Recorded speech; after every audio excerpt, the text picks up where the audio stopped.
Graça e paz em Jesus a todos. Estamos aqui de volta em nossa segunda parte de nossa terceira aula de arqueologia bíblica. Estamos dando aqui continuidade na lista de achados importantes da arqueologia bíblica, aqui em continuação. Nosso próximo ponto, a fonte de Gihon, também chamada de Har Gihon, foi descoberta ali em 1833, mencionado em 2 Samuel 2,13 e também em Jeremias 41,12, pesquisada pelo arqueólogo Edward Robson. A inscrição de Siloé, que foi achada ali, vamos estar verificando mais um pouquinho à frente, é uma passagem de texto inscrito, encontrada originalmente no túnel de Ezequias, aqueduto que supria a água da fonte de Gihon para a piscina de Siloé, na parte leste ali de Jerusalém. Descoberto em 1880, estão falando desse selo, né? A inscrição registra a construção do túnel no século VIII a.C. Encontra-se entre os registros mais antigos escritos na língua hebraica, usando-se o alfabeto paleo-hebraico. Importantíssimo. Está aí uma imagem da fonte de Gihon, ou Har Gihon, com relação à inscrita ali de Siloé. Nós vamos estar verificando um pouquinho mais à frente, um pouquinho mais de detalhe. O próximo ponto nosso aqui, o selo de Baruque. Baruque, que foi ali o escrivão ali do profeta Jeremias, achado em 1975, descoberta que provou a existência do secretário e confidente do profeta Jeremias. O profeta Jeremias, durante os últimos anos do reino de Judá, profetizou o exílio e o retorno dos judeus. Eles teriam que aceitar o jugo de Babilônia e não resistir. Ele, o profeta Jeremias, foi encarcerado, ameaçado de morte e posto como falso profeta e traidor. Jeremias nomeou Baruque, o filho de Nérias, seu escriturário. Foram encontrados em uma loja de antiguidades de Jerusalém alguns pedaços de barro marcados com um selo. Dentro desta coleção há duas peças que acredita-se ter pertencido a Baruque, em exibição no Museu de Israel, em Jerusalém. Nas 3 linhas, lê-se Berequiahu, o filho de Neriahu, o escriturário. Então, está aí para nós a imagem aí do selo de Baruque, que está ali no Museu de Israel, né? A inscrição ali, o selo de Baruque, escriturário, escriba, copista, o escrivão ali do profeta Jeremias. Um outro ponto que nós temos aqui, o Palácio de Sargão II, ali descoberto em 1843. Foi o rei da Assíria, mencionado em Isaías, capítulo 20, versículo 1. Descoberto por Paul M. Botta, a existência do Palácio de Sargão II foi posta em dúvida por historiadores de muitos séculos, até essa descoberta de 1843, que pôs fim à negação histórica da menção bíblica feita em Isaías capítulo 20, versículo 1. Está aí a imagem da descoberta ali de Paul Lembota. Importante descoberta essa, comprovando a historicidade bíblica. Um outro ponto que nós temos aqui, o obelisco negro de Shalmaneser. Foi descoberto ali em 1845.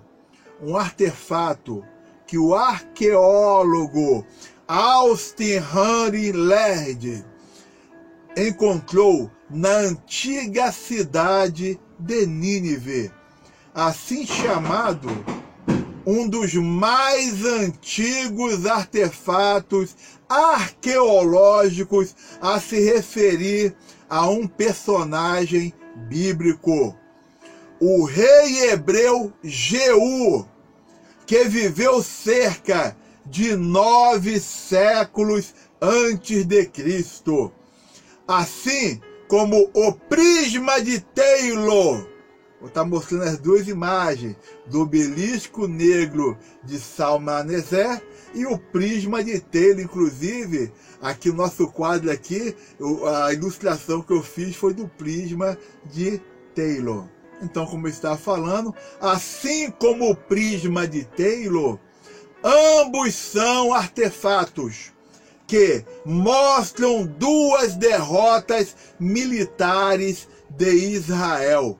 Este artefato mostra um desenho do rei Jeú prostrado diante de Shalmaneser III, oferecendo tributo a ele, e encontra-se preservado agora no Museu Britânico em Londres. O segundo, que é o prisma de Taylor, descreve o cerco de Senaqueribe a Jerusalém, citando textualmente o confinamento do rei Ezequias.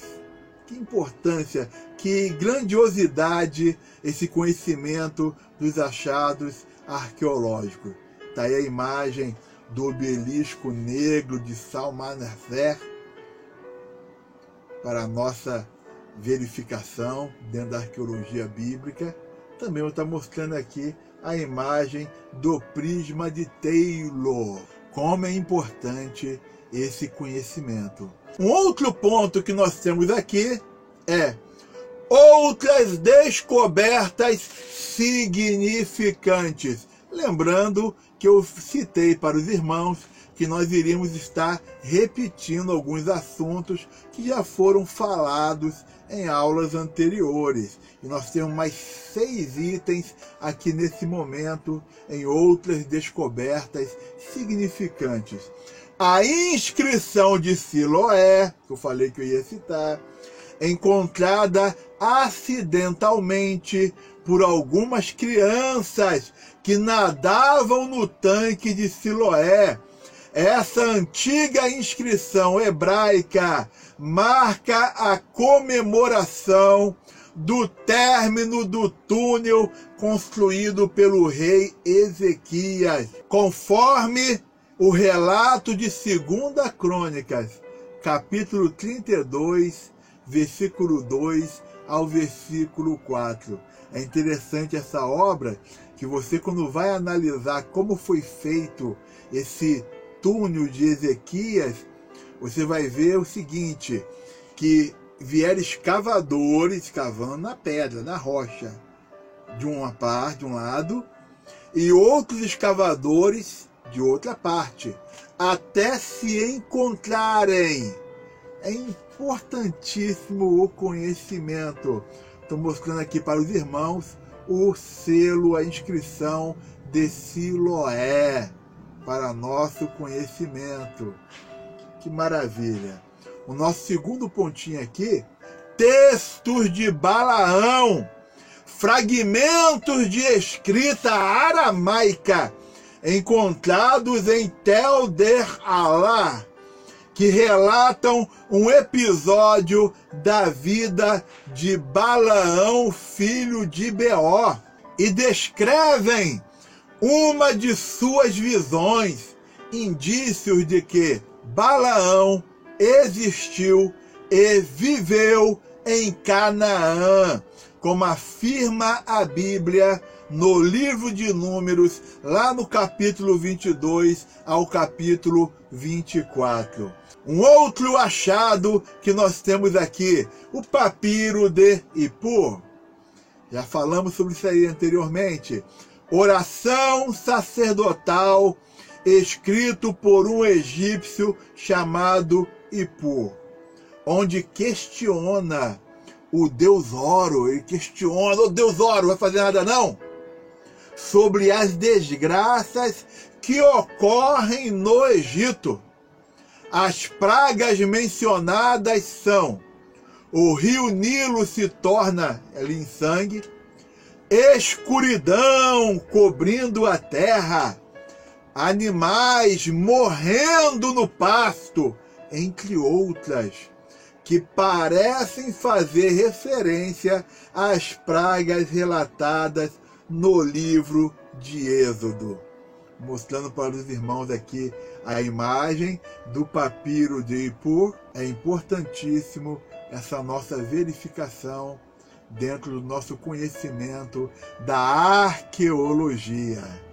Um outro ponto que nós temos, que já foi falado, os tabletes de Ebla, cerca de 14.000 tábuas de argila foram encontradas no norte da Síria em 1974, datadas aí do ano 2300 ao ano 2000 antes de Cristo. Elas remontam à época dos patriarcas. Os tabletes descrevem a cultura, nomes de cidades e pessoas. O que tem escrito lá, pastor? Como Adão, Eva, Miguel, Israel, Noé, e um modo de vida similar ao dos patriarcas, descrito principalmente entre os capítulos 12 e 50 do livro de Gênesis, indicando sua historicidade.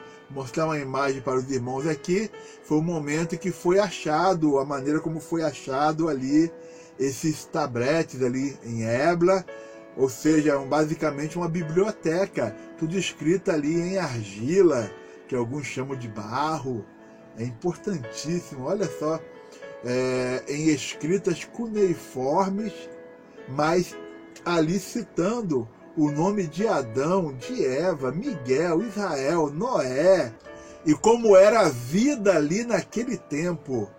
Preciosidade de achado arqueológico e de conhecimento aqui para nós. Um outro ponto que nós temos, o tijolo babilônico de Nabucodonosor. O achado arqueológico traz a seguinte inscrição em escrita cuneiforme: Eu sou Nabucodonosor, rei de Babilônia, provedor do templo de Esargil e Esida, filho primogênito de Nabopolassar. Vale notar que, por muito tempo, se afirmou que a cidade da Babilônia era um mito, e muito mais lendária ainda seria a existência do rei Nabucodonosor, que a Bíblia cita. Porém, com os achados arqueológicos, foi comprovado a historicidade da Bíblia, a veracidade da palavra de Deus. Um outro ponto que nós temos aqui é a estela de Merneptah, também chamada de estela de Israel. É uma coluna comemorativa datada cerca ali do ano 1207 a.C., que descreve as conquistas militares do faraó Merneptah. Israel é mencionado como um dos inimigos do Egito no período bíblico dos Juízes, provando que Israel já existia como nação neste tempo, o que até então era negado pela maioria dos estudiosos. É a menção mais antiga do nome Israel fora da Bíblia Sagrada. É a menção mais antiga do nome Israel. Essa estela de Merneptah, ou estela de Israel. Estou mostrando aqui a imagem para os irmãos, para a nossa verificação, assimilação, conhecimento na área da arqueologia. Irmãos, a arqueologia bíblica não para nos itens que foram citados na primeira aula, segunda aula e nessa terceira aula. Tem muito conteúdo. Só que para falar todo o conteúdo, somente um grande compêndio ou horas e horas e horas detalhadas de conhecimento arqueológico, de vídeos gravados. Um exemplo, nós temos o famoso Código de Hammurabi. Hammurabi, que foi rei da Babilônia, que deu ali início ao contexto ali do Império Babilônico, basicamente. O Código de Hammurabi foi uma pedra, tipo um obelisco grande, preto, e com inscrições de leis, de códigos. Inclusive, muito conteúdo ali parecido com o que tem também na lei de Moisés, inclusive a lei de Talião, olho por olho, dente por dente, tem ali no Código de Hammurabi. Toda pessoa que estuda direito, e eu tenho livros aqui sobre o Código de Hammurabi, vai estar também verificando esse conhecimento. Amém? Paramos por aqui. O Senhor abençoe a todos grandemente. Continue pesquisando e se aprofundando no conhecimento. Graça e paz em Jesus a todos. Amém.